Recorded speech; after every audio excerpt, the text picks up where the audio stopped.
إن الحمد لله نحمده ونستعينه ونستغفره ونعوذ بالله من شرور أنفسنا ومن سيئات أعمالنا من يهده الله فلا مضل له ومن يضلل فلا هادي له أشهد أن لا إله إلا الله وأشهد أن محمدا عبده ورسوله اللهم صل وسلم على سيدنا محمد وعلى آل سيدنا محمد أيها الناس أوصيكم بنفسي بتقوى الله كما قال تعالى أعوذ بالله من الشيطان الرجيم يا أيها الذين آمنوا اتقوا الله حق تقاته ولا تموتن إلا وأنتم مسلمون وهذا كما قال نبينا محمد صلى الله عليه وسلم اتق الله حيثما كنت وأتبع سيئة الحسنة تمحوها وخالق الناس بخلق حسن. Hadratul kiram sidang jemaah Jumat yang dirahmati Allah Subhanahu wa taala. Sebelum melanjutkan khutbah ini, Al-Faqir mengajak kepada kita semuanya untuk senantiasa berusaha dan berikhtiar meningkatkan kualitas ketakwaan kita kepada Allah Subhanahu wa taala. Untuk meningkatkan tersebut, maka perlu bagi kita untuk saling ingat mengingatkan tentang takwa kepada Allah Subhanahu wa taala. Mudah-mudahan dengan mengikuti wasiat yang ada dalam Al-Qur'an, wa tawassaw bil haqq wa tawassaw bis sabr, maka kelak kita akan mendapatkan kebahagiaan yang sama di surganya Allah Subhanahu wa taala. Salawat dan salam senantiasa kita sampaikan kepada baginda Nabi Muhammad sallallahu alaihi wasallam, manusia mulia yang kita harapkan syafaatnya kelak di yaumil qiyamah. Amin amin ya rabbal alamin. Hadratul kiram jamaah sidang Jumat yang dimuliakan Allah Subhanahu wa taala. Hari ini 2 Februari 2024 bertepatan dengan 21 Rajab, hari ataupun bulan di mana Rasulullah sallallahu alaihi wasallam menerima perintah salat. Oleh karena itu pada kesempatan kali ini khatib akan menyampaikan pesan takwa daripada Allah Subhanahu wa taala, yaitu memetik hikmah daripada dalil-dalil Isra wal Mi'raj Nabi Muhammad sallallahu alaihi wasallam. Insyaallah dalam setiap ceramahnya para dai telah menyampaikan bagaimana kisah Isra wal Mi'rajnya Nabi Muhammad sallallahu alaihi wasallam. Dengan demikian pada kesempatan kali ini kita akan coba memetik hikmah daripada peristiwa tersebut. Allah Subhanahu wa taala berfirman dalam Al-Qur'an surah Al-Isra ayat yang pertama, A'udzu billahi minasyaitonir rajim. Subhanalladzi yasra bi'abdihi laylan minal masjidil haram ilal masjidil aqsa alladzi barakna hawlahu linuriyahu min ayatina innahu huwas sami'ul basir. Ayat ini tidak lagi asing di telinga kita. Setiap peringatan Isra wal Mi'raj selalu disampaikan pada pembukaan ceramahnya. Mari kita petik daripada hikmah ayat pertama surah Al-Isra ini. Allah mengatakan dengan permulaan Subhana. Allah mengatakan Maha Suci Allah Subhanahu wa taala. Di mana kalimat ini maka membantah dari berbagai hal yang merusak kesucian Allah. Allah mengagungkan dirinya dengan peristiwa Isra wal Mi'raj Nabi Muhammad sallallahu alaihi wasallam. Tidak ada hal sekecil ataupun sebesar apapun yang dapat mempengaruhi kesucian dan keagungan Allah Subhanahu wa taala. Dan di antara kesucian dan keagungan Allah itu adalah peristiwa dijalankannya Nabi Muhammad sallallahu alaihi wasallam pada peristiwa Isra wal Mi'raj. Alladzi asra bi'abdihi laila. Kalimat asra pada dasarnya sudah memiliki makna memperjalankan di malam hari. Lalu Allah Subhanahu wa taala memberi penegasan kembali pada kalimat laila, yang di sini Allah memperjalankan hambanya Muhammad pada suatu malam. Tegas kalimatnya bahwa Nabi Muhammad dipisahkan berjalan atau diperjalankan oleh Allah pada suatu malam. Minal masjidil haram ilal masjidil aqsa. diperjalankannya Rasulullah dari Masjidil Haram ke Masjidil Aqsa. Disebut dengan Masjidil Aqsa karena Masjid Al-Aqsa ini jauh daripada Masjidil Haram. Kemudian alladzi barakna haulahu linuriyahu min ayatina, dan Allah Subhanahu wa taala telah memberkahi bumi di sekeliling tempat perjalanan Rasulullah sallallahu alaihi wasallam, di mana tempat-tempat tersebut adalah tempat diturunkannya nabi-nabi Allah Subhanahu wa taala, termasuk juga di dalamnya adalah Palestina yang di situ ada Masjidil Aqsa. Lalu Rasulullah sallallahu alaihi wasallam diberangkatkan, dinaikkan oleh Allah Subhanahu wa taala sampai dengan Sidratul Muntaha. Di situlah Rasulullah mendapatkan perintah salat sebanyak 50 waktu. Dan ini dikatakan oleh Allah Subhanahu wa taala linuriyahu min ayatina. Ini adalah tanda-tanda kebesaran Allah Subhanahu wa taala, tanda-tanda kekuasaan Allah Subhanahu wa taala. Karena itu Rasulullah sallallahu alaihi wasallam sedang bersedih hati karena penolakan yang dilakukan umatnya. Ada juga yang mengatakan bahwasanya kala itu Rasulullah sedang bersedih karena ditinggal mati oleh istri dan pamannya. Kemudian di akhir ayat ini, innahu was-sami'ul basir.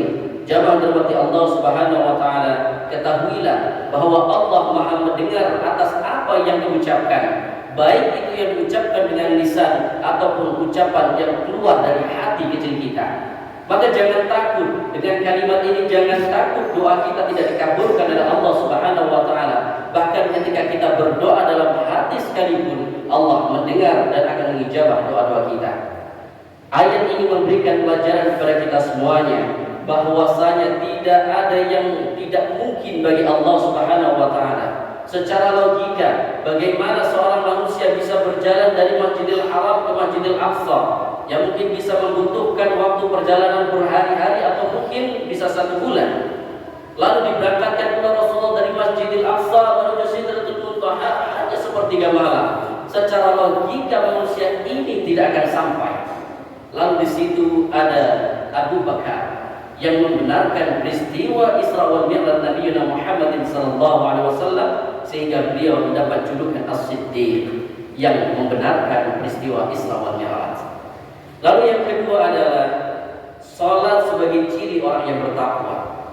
Ketika kita sudah tahu bagaimana kisah perjalanan Rasulullah menjemput perintah salat, maka sekarang kita akan ketahui bahwa Allah Subhanahu wa taala menyebutkan salat ini sebagai ciri orang yang bertakwa. Sebagaimana firman-Nya, A'udzu billahi minasyaitonir rajim, alladzina yu'minuna bil ghaib wa yuqimuna as-salata wa mimma razaqnahum yunfiqun. Ketika Allah menyebutkan dzalikal kitabu la raiba fi, menyebutkan bahwasanya kitab Al-Qur'an ini sebagai petunjuk hudan lil muttaqin, untuk orang-orang yang bertakwa kepada Allah Subhanahu wa taala. Maka timbul pertanyaan, siapa orang yang bertakwa kepada Allah itu? Dijawab langsung oleh Allah Subhanahu wa taala pada ayat selanjutnya, alladzina yu'minuna bil ghaib, yaitu orang yang beriman dengan hal yang gaib. Allah Subhanahu wa taala menggunakan kalimat al-ghaib. Mengapa Allah tidak langsung mengatakan alladzina yu'minuna billah, tapi Allah mengatakan alladzina yu'minuna bil ghaib? Ini memberikan pelajaran yang luar biasa kepada kita, bahwa Allah adalah zat yang gaib, yang tidak bisa dilihat dengan indera kita, dengan penglihatan, dengan pendengaran kita tidak bisa melihat Allah Subhanahu wa taala dan langsung mendengar perkataan Allah Subhanahu wa taala. Maka dengan beriman kepada zat yang gaib akan mudah bagi kita untuk beriman kepada Allah Subhanahu wa taala. Bagaimana kita bisa meyakini bahwa sholat kita ini berpahala kalau kita tidak percaya dengan yang gaib? Bagaimana kita bisa meyakini orang yang meninggalkan sholat mendapat dosa, sedangkan dosa itu gaib? Bagaimana kita bisa meyakini orang yang beramal soleh masuk ke dalam surga, sedangkan surga perkara yang gaib? Bagaimana kita meyakini orang yang berbuat maksiat masuk neraka, sedangkan neraka adalah perkara yang gaib? Bagaimana kita bisa meyakini hari kiamat itu ada, sedangkan hari kiamat itu gaib, sesuatu yang belum nampak di hadapan kita saat ini? Maka dengan beriman kepada yang gaib, kita akan penuh menghayati keimanan kita kepada Allah Subhanahu wa taala. Wa yuqimunas shalah, orang-orang yang mendirikan mendirikan salat adalah orang-orang yang bertakwa kepada Allah Subhanahu wa taala. Saudara yang dirahmati Allah, salat adalah komunikasi kita dengan Allah yang mungkin akan kita bahas pada pertemuan selanjutnya. Bagaimana dialog kita dengan Allah Subhanahu wa taala yang kalau kita bisa memenuhi janji kita kepada Allah dalam salat itu, maka Allah mengatakan wa li'abdi ma sa'ala, untuk habaku apapun yang dia minta akan dikabulkan. Syaratnya adalah dia dapat memenuhi perjanjiannya dengan Allah Subhanahu wa taala yang disebutkan dalam surah Al-Fatihah. Wa yuqimunas shalah. Kemudian wa mimma razaqnahum yunfiqun. Ciri orang yang bertakwa selanjutnya adalah mereka menginfakkan sebagian rezeki yang mereka miliki. Hablum minallah, kita kuatkan dengan salat kita, dan hablum minan nas kita perbaiki dengan banyak membantu sanak saudara kita.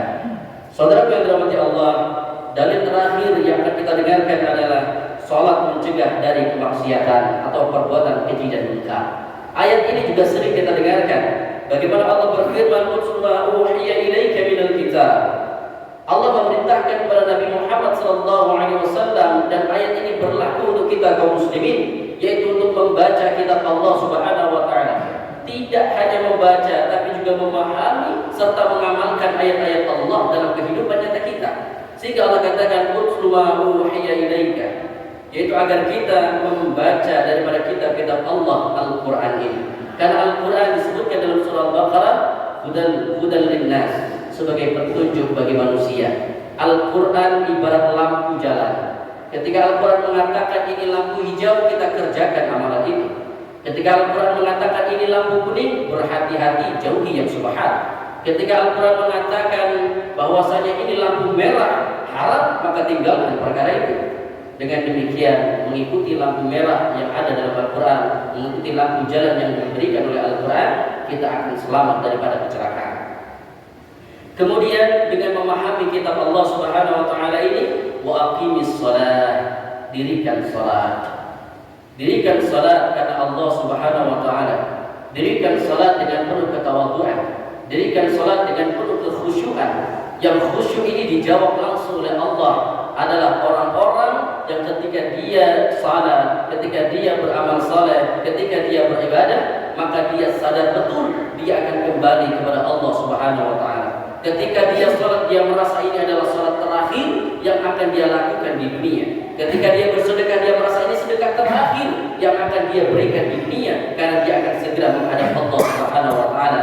Inilah mana khusyuk yang disebutkan Allah dalam Al-Quran. Innas salata tanha 'anil fahsya'i wal munkar. Kenapa kita harus menegakkan mendirikan salat ini? Karena salat yang baik, salat yang dilakukan dengan istiqamah, salat yang dilakukan dengan keikhlasan kepada Allah Subhanahu wa taala dan penuh rasa penghambaan ini akan menimbulkan rasa wala' dalam hati kita, rasa kehati-hatian. Orang yang bagus salatnya akan cenderung takut untuk melakukan kegiatan atau perbuatan yang dilarang oleh Allah Subhanahu wa taala.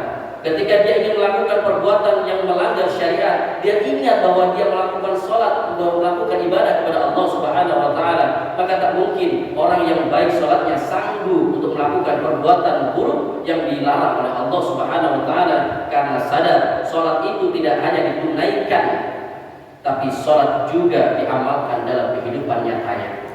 Sehingga salat itu harus secara lahiriah dan secara batiniah. Secara lahiriah kita melaksanakan salat, gerakan-gerakan salat. Secara batiniah kita resapi makna salat itu dalam hati kita. Kemudian wala dzikrullahi akbar. Allah mengingatkan di akhir-akhir ayat ini bahwa salat ini jamaah sekalian adalah amalan yang paling besar keutamaannya daripada amalan-amalan yang lain. Maka jika diibaratkan salat ibarat pin ATM, kita puasanya bagus, zakatnya bagus, haji setiap tahun, umrah setiap bulan, sedekah tidak pernah tinggal, tapi tidak melaksanakan salat, ibarat kita memiliki tabungan yang banyak di rekening kita, tapi tidak bisa mengambil karena lupa dengan pinnya. Pinnya itu adalah salat.